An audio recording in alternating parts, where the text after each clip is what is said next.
there are any questions, or if you need me to repeat or slow down, please let me know. So what prompted the research? Again, as I said, I'm doing this with some colleagues. We are professors, and one of us is a specialist in curriculum design. And about 2 years ago, well, now going almost 3 years ago, when ChatGPT was released, it generated a lot of press looking at how AI is going to change the world. And then in addition, we started to see actually an improvement in the work that our students were submitting. It was, if you go back and look at some of the papers that were submitted by students before and after the release of ChatGPT, it was really surprising to see the improvement in some aspects of the work that we were receiving from the students. And then also the three of us are generally, we have worked together on developing other curriculum improvements, and we are just personally interested in how to bring about artificial intelligence and new tools into the classroom. So that's kind of what generated our interest in this area. So what we decided to do is we were taking a look at, okay, how do we think AI could help? And what we started to do is, as I said, one of our colleagues works in curriculum design, and we started looking at the literature to find out what were the main workflows, activities that professors have to do in their work. After looking at the research, we came up with 3 core activities that we wanted to investigate. And then with these core activities and a basic idea of how we wanted to approach the research, we submitted a proposal to our university for professional development funding and research grants, which would enable us to purchase subscriptions, professional level subscriptions, to the tools that we want to investigate. At this time, we weren't sure what the tools were, but we knew that there was a difference in the marketplace between free tools and the professional tools which you had to pay for.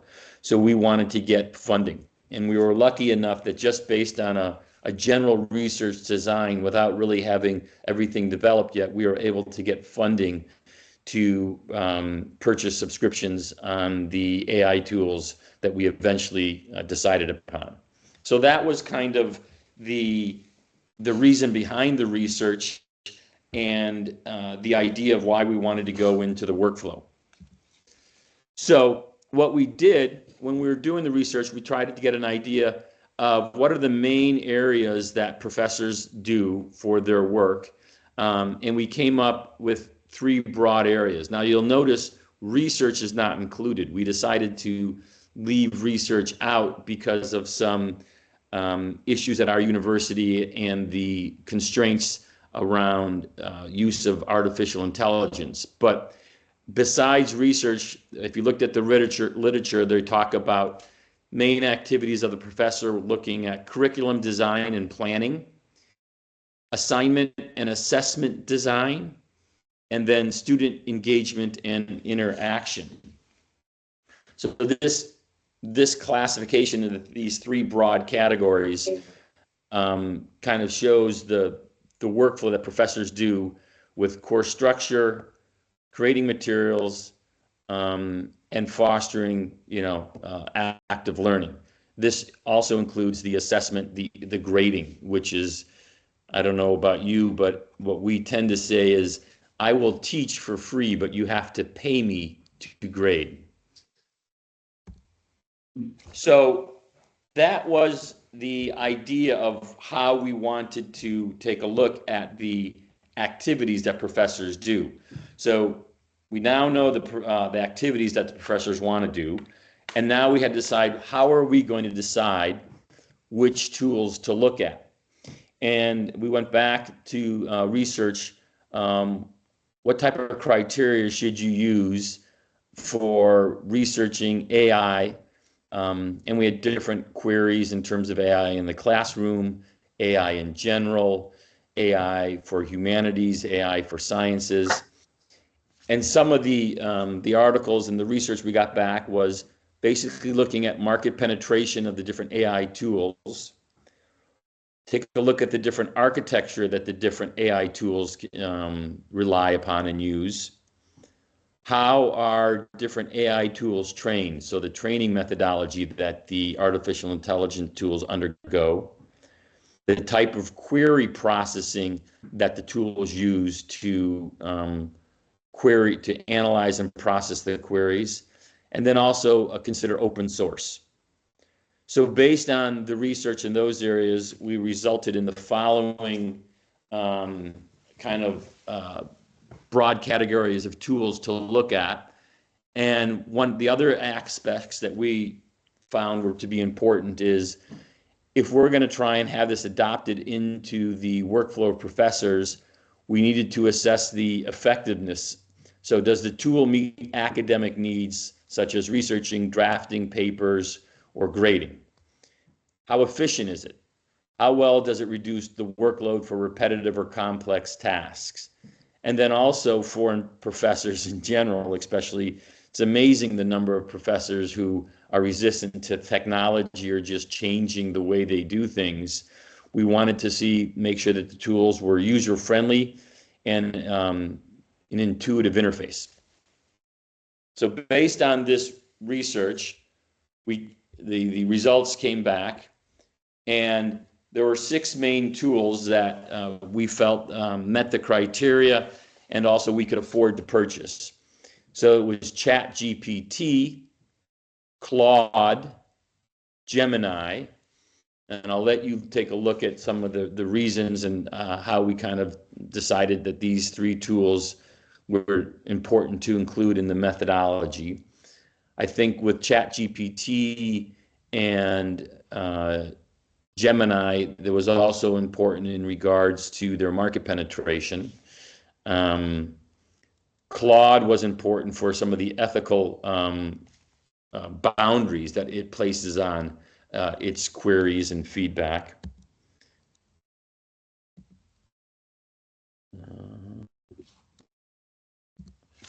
Then Perplexity appears to be the strongest when it comes for doing research and getting actual citations. There's been a lot of issues with false citations or fake citations in some of the AI tools, but Perplexity is relatively strong in that area. And then Copilot came back with the research that is very strong in the academic area. It links with Microsoft. So in terms of adaptation, many universities purchase licenses with Microsoft. So that was an important one to include. And also Llama is one that was open source. So going back to the research of what's important when selecting these tools and then taking a look at what's out there in the marketplace, these were the 6 tools that we decided to go forward with. And each tool cost roughly $200 for a year's subscription to the tool. And that fell within our funding range. So we purchased license for each of those tools. Not all of us has a license for all tools. Most of us has a license for 2 or 3 tools, but some, because of cost constraints, not all of us have access to that, to the license, which then prompted the way that we utilize standardized prompts, which I'll get into next. So now we took a look and we came, okay, what were the processes, the workflow the professors do? And the second thing was, how can we select the different AI tools? And then the next stage is, well, what are the prompts that we're going to feed in to the different AI tools to assess their output? And that brought us back to what was the different workflows that we're looking at. And then we had to develop prompts that tied back to those workflows. So you have curriculum design and planning. So these prompts focus on creating foundational structure of a course content, which would include the objectives, the outlines, and syllabi from a course. Then we had the assignment and assessment design workflow prompts. So these prompts focused on creating assignments, test questions, rubrics, and other tools to assess the student learning. And we also looked at how to engage the students in interaction. And this led to the prompts focusing on classroom interaction, specific classroom activities, participation, and engagement. So based on these categories of prompts, we worked, the three of us worked together, and we came up with 15 different prompts. Now I have an example of, this is one prompt. Some of these prompts are pretty extensive, and I thought this would give you an idea in terms of the work and development that went into the prompts. So this prompt was, you had to create course level objectives from for a business intelligence and data analytic course, and you had to develop those objectives from the course content. So you have the description of the course content, and we have a sample description here for the course contents of the first 3 weeks. So this one is about business intelligence and data analytics, and it's the topic for the first week: input preparation, data wrangling.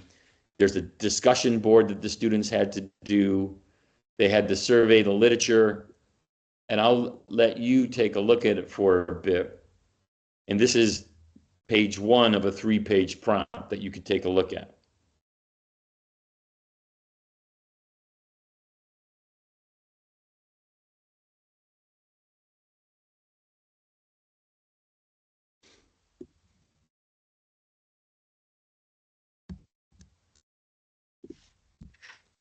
So then this is, well, let me get back. This is the second. There's a written assignment, and it describes what the students need to do for the written assignment.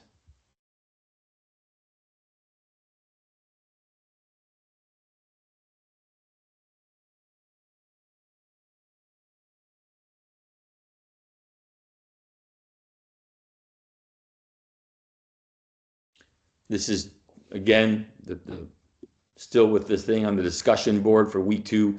In this course, you have a written assignment, a discussion board. You can see that there's a week project, a group project, I'm sorry. They had to build models for business insights. Now, this prompt, none of the professors teach business analytics, but we worked with a colleague outside of our department to come up with an actual a course information for this prompt. And then, I'm sorry. And then this is, I think, the end of the written prompt.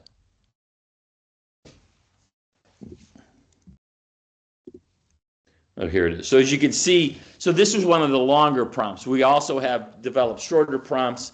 A shorter prompt was, let's see if I can remember. It was essentially develop a discussion board covering the different types of sources and uses of power available to leadership. And I teach in the leadership department, and we talk about the Raven's different sources of power, and we wanted to see how the different tools could develop a discussion board. And we all have standard prompts. So there's 15 standardized prompts that we all crafted together. Some prompts, like this one that you just saw, are more complex and developed than others, because we wanted to have different levels of complexity and requirement into prompts, and because we felt that would replicate the actual work that some professors will be more detailed oriented, other professors less so. But then we fed each one of these prompts into the 6 different tools, and we have copies of the prompt questions, and then we have copies of the prompt output from each tool. And that was the basis for how we're going to do the evaluation of the output. And this is about where we are in the research. We have all the output, and one of the issues that we're struggling with was how are we going to assess all the output, and how are we going to quantify the value or the quality of the different tools. And one of the things we took a look at was using rubrics. And I don't know if, how familiar people are with rubrics, but essentially it's an evaluation tool that can be used for assessing student work, but it can also be used to assess different types of information. So you have different dimensions, and I'll show you ours shortly. And the dimensions are quantified in terms of what percentage of weighting should each dimension take in the assessment. And it's a standardized form that the three of us are using, and it's very transparent as to what we should be assessing. So our rubric that we came up with, working through the research and trying to identify how the output should be assessed, has three different ranking criteria. So first is, how clear is the output? If you take a look at what we receive from the different tools, is it clear, precise, and is it actionable? And it's the ranking is from 1 to 5. That's one weight. Then the second weight is how detailed and the depth of the information provided by the different tools. So does it provide thorough thought for analysis with relevant examples and applications? That's important, because if it's thorough and thoughtful, but there's not examples and applications, then it's not going to be as important for us or useful. And then the final one is the professional relevance. It matches or exceeds university level expectations. So those are the three different criteria that we're using to rank the tools. And the scale, as you can take a look here, is between 1, which is the output is not useful, to exceptional. Output can be used with minor modifications. Now, in order to develop the rubric, it took a couple of iterations, because originally I think we had 5 different criteria to evaluate the rubric, but we felt that not all of that criteria is important for the workflows that we looked at. So we reduced it down to 3. And essentially that is where we are now. Okay, and what we're doing right now is we have selected 2 of the 15 standardized prompts, and we are evaluating those standardized prompts and applying the different rubric tools. Next week, we'll be coming back to meet, and we will be comparing how each of us assessed the different prompts and the output. And then, based on the differences in our evaluation, we're going to have a discussion to clarify those differences, and then we'll go back and do another 2 prompts, different prompts, and do the process again to see if the differences that we're coming across are being narrowed. The idea behind this is to increase the inter-rater reliability, so there's more consistency between our assessment among the different researchers.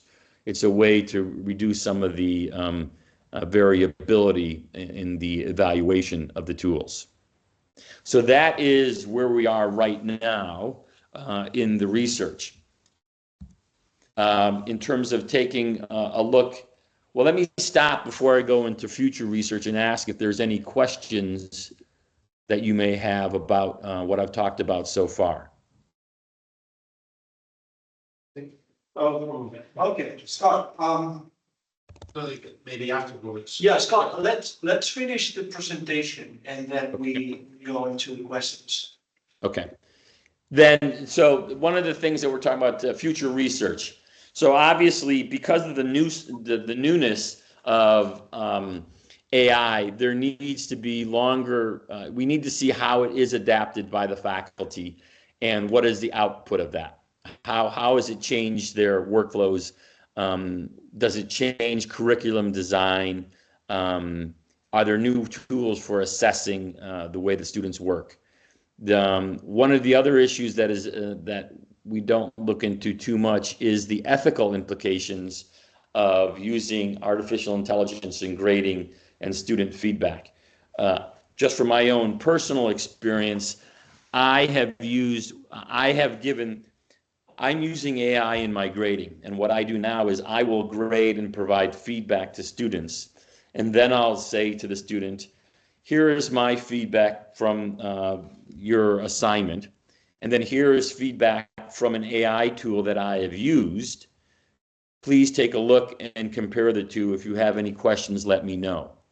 So I'm being very transparent when I use AI in grading, and I've never just given the student AI feedback. I always use my feedback in addition to the AI feedback. And I'm still continuing to edit the feedback that comes from AI. It's not, I'm not at the level of AI where I can put the assignment into the tool and it comes back and it's good enough to give to the student. A next really important area that I think is important is how you can personalize learning and adaptive teaching for students. You know, you have students at different levels, different interests, different backgrounds, and how can AI be used to connect on a more personal level and a more customized student learning. And finally, as I mentioned at the beginning, this research that we have does not look at academic research and how AI will be impacting that aspect of a professor's workflow. So in conclusion, I think that AI integration we're going to overcome the resistance, and there is going to be very widespread adoption.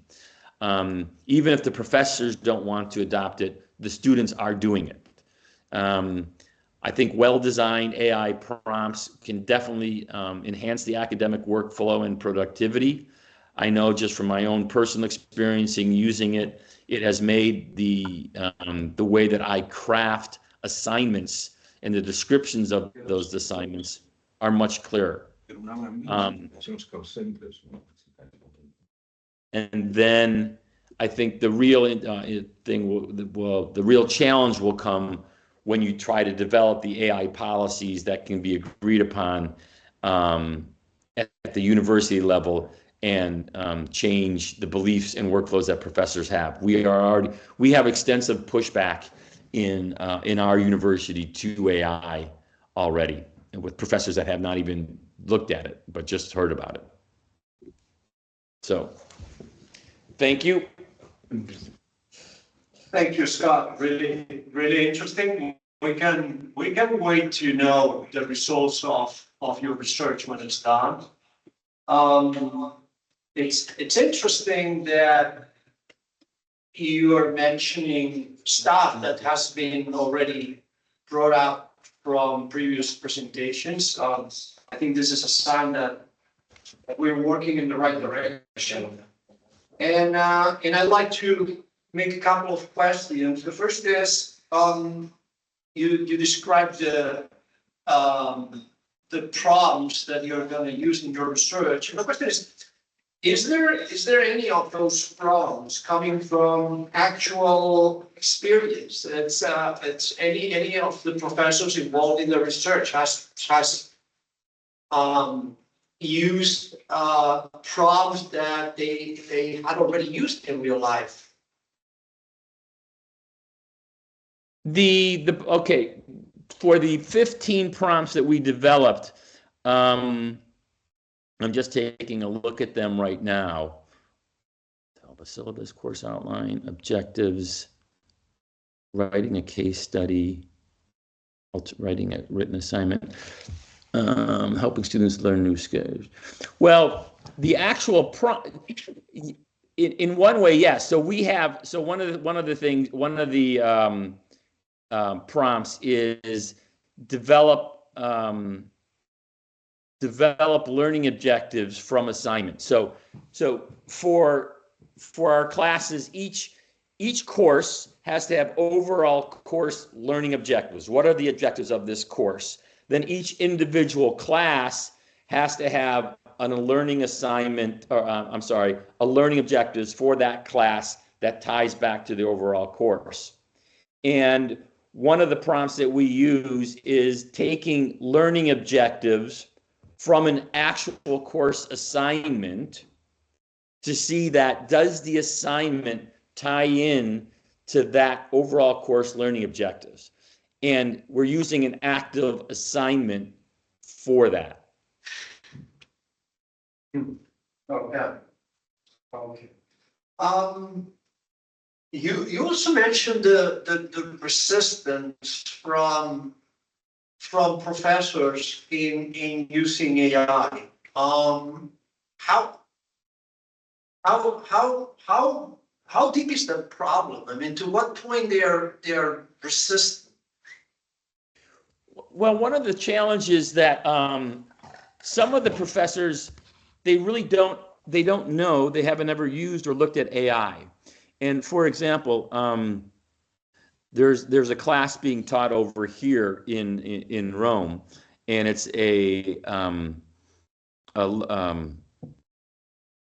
it's a place-based learning class. So it's a history class, and the idea of this class is the professor teaches the students by taking them to the different places and then assigning them work to write about what they saw at the place, what does it mean to them, and so we take them to the Colosseum and the Roman Forum. And he says, well, AI cannot really be used by his students because I asked the students to share their personal reflection of the different activities and things we saw on site. And, I didn't share this with them, but I just went back and say, please write a personal reflection that an 18-year-old might have for the first time visiting the Colosseum on a rainy day, because when we went there, it was raining.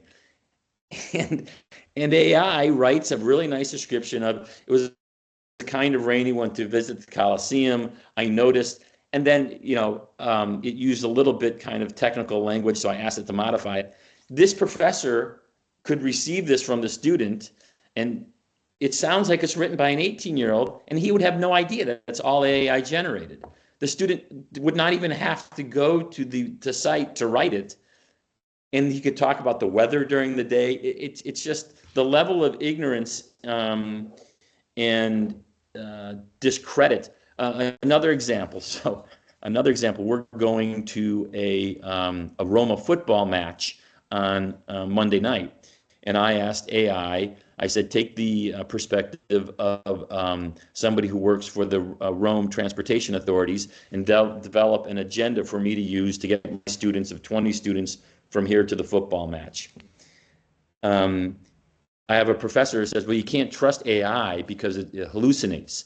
And those are those issues, but at the type of detail that I'm asking for the professional level tool that I'm using, it's perfect. The professors are just truly ignorant of the quality level of AI and how it can be used. And that's a significant challenge to overcome. Yeah. That's interesting because we were talking before about integrity, and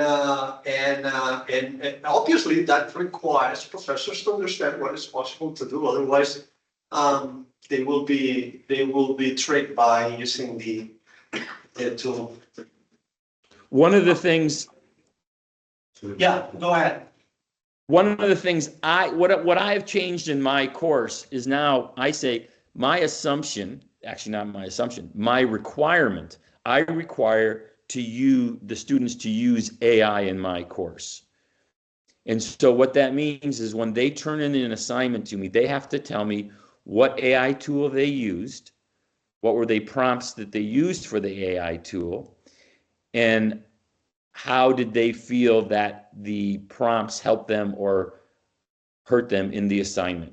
So they have to they have to think about how they used AI and how it influenced them.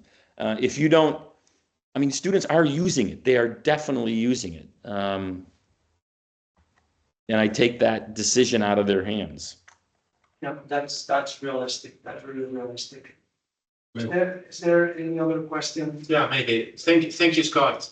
Yes,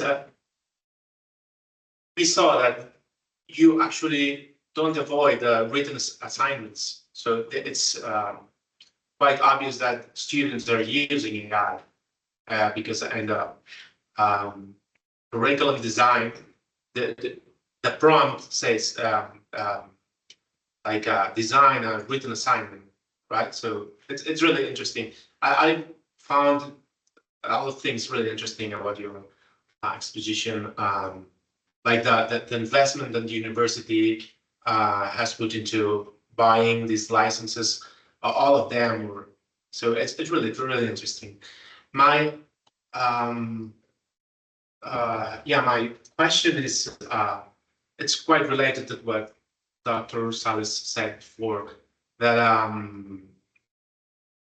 because you said that not all professors are using the prompts or are using the AI tools.